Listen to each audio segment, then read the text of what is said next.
Most welcome to my study Pathshala. Today we will discuss about Unit 2, Chapter 5, Morphology of Flowering Plants.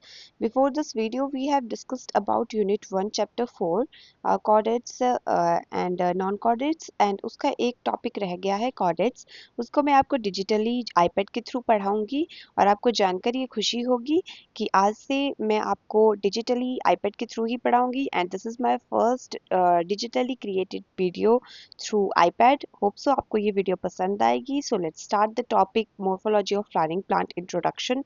As you see in the picture, it is the study their external structure which includes the roots, stems, leaves, flowers and fruits. ठीक है, किसकी study है ये external structure की plants के जिसमें roots, stem, leaves, flowers and fruits जो है प्रेजेंट होते हैं.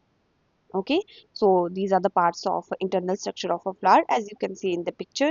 इसमें stigma, style, pollen tube, ovary, ovule, peduncles, receptacles, egg cells, sepals, filaments, petals and anthers present होते हैं.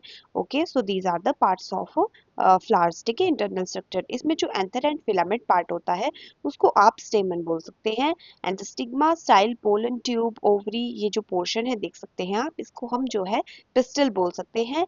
And the third one sepal portion, जो ये वाला पोर्शन है देखिए, इसको क्या बोलते हैं हम, कैलिक्स बोलते हैं. So this is all about the parts of flower. Next we have the root. Okay, जड़ों के बारे में हम पढ़ेंगे. क्या होते हैं ये? The primary organ of vascular system. Primary organ है ये वेस्कुलर सिस्टम के और ये एब्जॉर्ब करते हैं वाटर को एंड न्यूट्रिएंट को एंड स्टोर करते हैं फूड को. Okay, so this is all about the root system.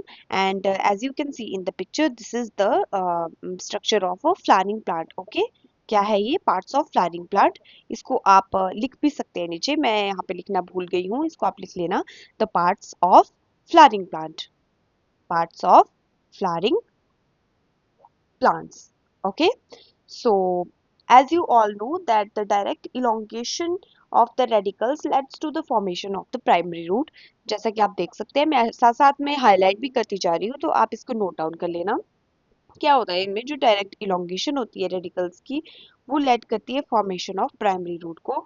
ये क्या करते हैं? Which grows inside the soil, soil के अंदर ग्रो करते हैं. This is the soil portion. जो अपर पोर्शन है, ये स्टेम वाला पोर्शन, इसको बोलते हैं हम शूट सिस्टम, जैसा कि साइड में मैंने लिखा हुआ भी है. एंड द इनर पोर्शन जो हमारा रूट पोर्शन है, that is called as root system. Okay, so दो प्रकार के इसके जो है सिस्टम होते हैं. जो शूट सिस्टम होता है, इसमें हमारे flowers, stems, fruit, leaves, buds, ये सब प्रेजेंट होते हैं. As you can see in the picture, it bears lateral roots of several orders in the refers to the secondary or a tertiary root. जो हमारा shoot system होता है, इसमें flower, stem, fruits, leaves, nodes, internodes, buds, etc. ये सब present होते हैं.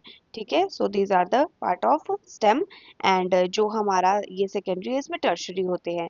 After that we have the main functions of the root. इसका मेन फंक्शन क्या होता है? ये एब्जॉर्प्शन में हेल्प करता है वाटर की और मिनरल एब्जॉर्ब करता है सॉइल से, providing a proper encouragement to the plant parts और रिजर्व स्टोर करता है रिजर्व फूड मटेरियल को. After that we have the region of roots. Region of root के बारे में हम जानेंगे कि क्या होता है इनमें. The root is covered with the apex by a thimble like structure called as root cap. As you can see in the picture, this portion is called as root cap. ये देखिए, ये वाला पोर्शन, ये क्या है? Root cap है. इसका क्या काम होता है? प्रोटेक्ट करता है टेंडर एपेक्स को ऑफ द रूट को as it makes its way through the soil. ठीक है, अपना खुद का रास्ता बनाता है सॉइल में चलने के लिए. After that we have the region of elongation. और इसमें क्या होता है? The cell of proximal to the meristem region. ये क्या है? रीजन ऑफ मेरिस्टेमेटिक एक्टिविटी के प्रॉक्सिमल है. ओके, सो ये क्या करता है? रिस्पॉन्सिबल होता है for the growth of the soil in the length. ठीक है, सॉइल की ग्रोथ के लिए हेल्पफुल होता है ये. Okay, after that we have the region of maturation. ये फर्स्ट हो गया हमारा region of elongation. Next we have the region of meristematic activity. इसका क्या काम होता है? ये इसमें जो सेल्स होते हैं काफी स्मॉल होते हैं और इनमें थिन वॉल्ड डेंस प्रोटोप्लाज्म होता है. ओके, और उसके बाद हमारे पास आता है रीजन ऑफ द मैच्योरेशन. और इसमें क्या होता है? जो सेल्स ऑफ इलोंगेशन जोन होते हैं वो ग्रेजुअली डिफरेंशिएटेड और मेच्योर होते हैं. जो हमारा इलोंगेटेड पार्ट होता है, जब ये मेच्योर और डिफरेंशिएटेड हो जाता है ग्रेजुअली, तो जो ऊपर वाली स्टेज आती है, that is called as the region of maturation. Okay, so इसमें ज्यादा कुछ है नहीं. जो जोन ऑफ प्रॉक्सिमल रीजन है इलोंगेशन के बाद का, that bears to maturation. Okay. After that we have the last root hairs. As you all know that the maturation जो epidermal cells होते हैं वो वेरी करते हैं फाइन और डेलिकेट थ्रेड लाइक स्ट्रक्चर, ठीक है, धागे जैसी संरचनाएं जिसको हम रूट हेयर बोलते हैं। हिंदी मीडियम वालों के लिए भी इंफॉर्मेटिव है ये, देखिए ये मैं आपको हाईलाइट करके बता रही हूँ। तो ये जो है रूट हेयर के स्ट्रक्चर है। Okay, so this is all about the topic. ये सारा मैंने आज आपको करवा दिया, introduction about the root and the parts of flowering plant and the region of roots and the functions of roots. So this is all for today. Hope so आपको ये video पसंद आई होगी। Thanks for watching my digitally created video.